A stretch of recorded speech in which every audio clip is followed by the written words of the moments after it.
You're listening to A Chapter a Day, a daily podcast. The Bible comes alive as we read a chapter out loud each day. Good evening, everybody. It's time for a chapter a day, and we're reading Daniel chapter 3. I've realized Daniel is one of my favorite books of the Bible. The stories are so fascinating and so relevant. All right, chapter 3 of Daniel. King Nebuchadnezzar made an image of gold, 60 cubits high and 6 cubits wide. That is about 90 feet high and 9 feet wide,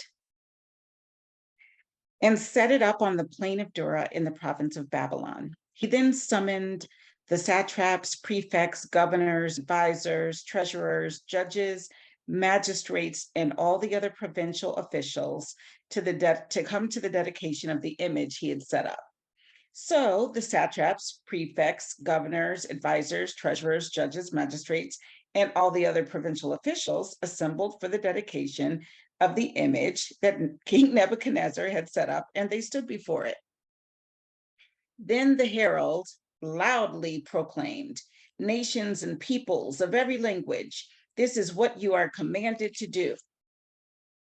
As soon as you hear the sound of the horn, flute, zither, lyre, harp, pipe, and all kinds of music, you must fall down and worship the image of gold that King Nebuchadnezzar has set up.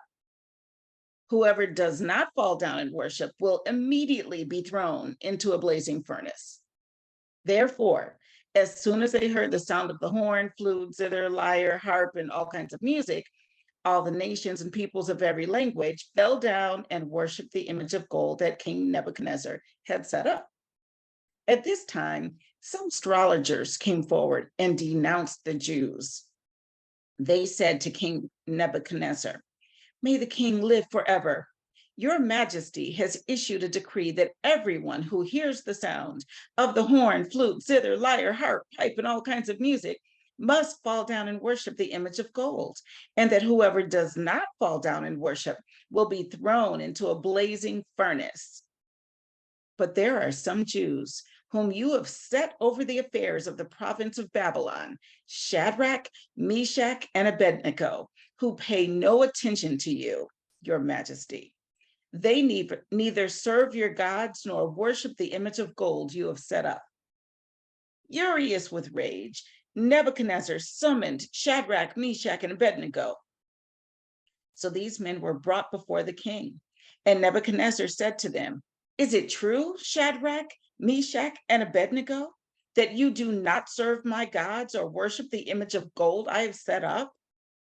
Now, when you hear the sound of the horn, flute, zither, lyre, harp, pipe, and all kinds of music, if you are ready to fall down and worship the image I made, very good.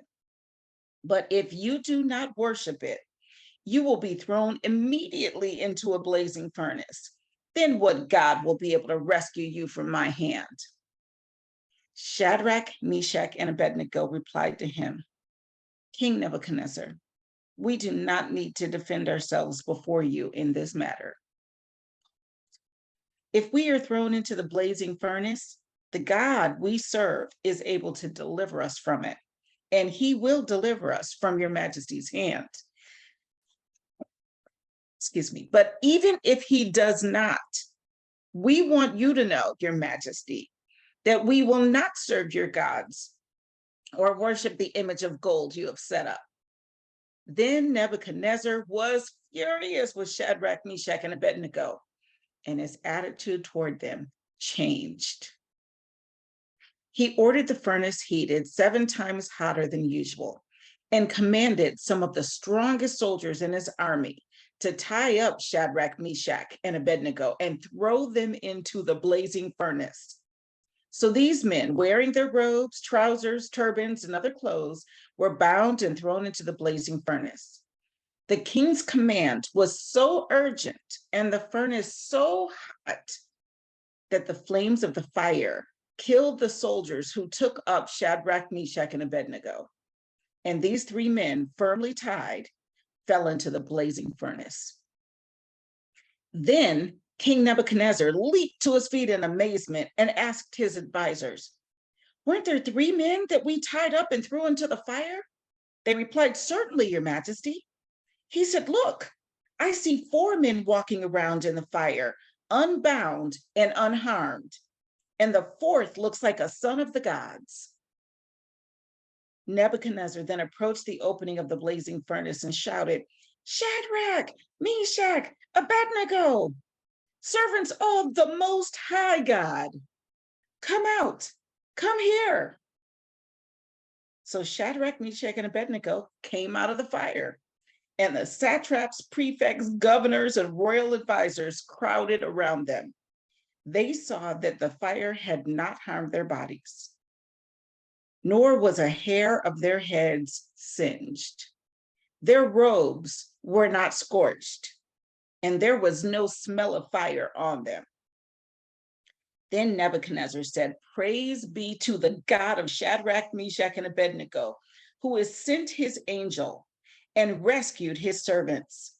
They trusted in him and defied the king's command and were willing to give up their lives rather than serve or worship any god except their own.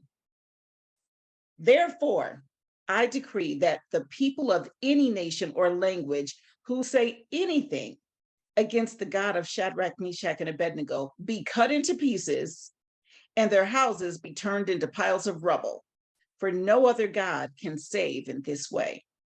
Then the king promoted Shadrach, Meshach, and Abednego in the province of Babylon. Love that story. Love that account. There's so many good things in there. So that was Daniel chapter 4, did I say, or 3? Hold on, let me look. Chapter 3. Daniel chapter 3. See you tomorrow.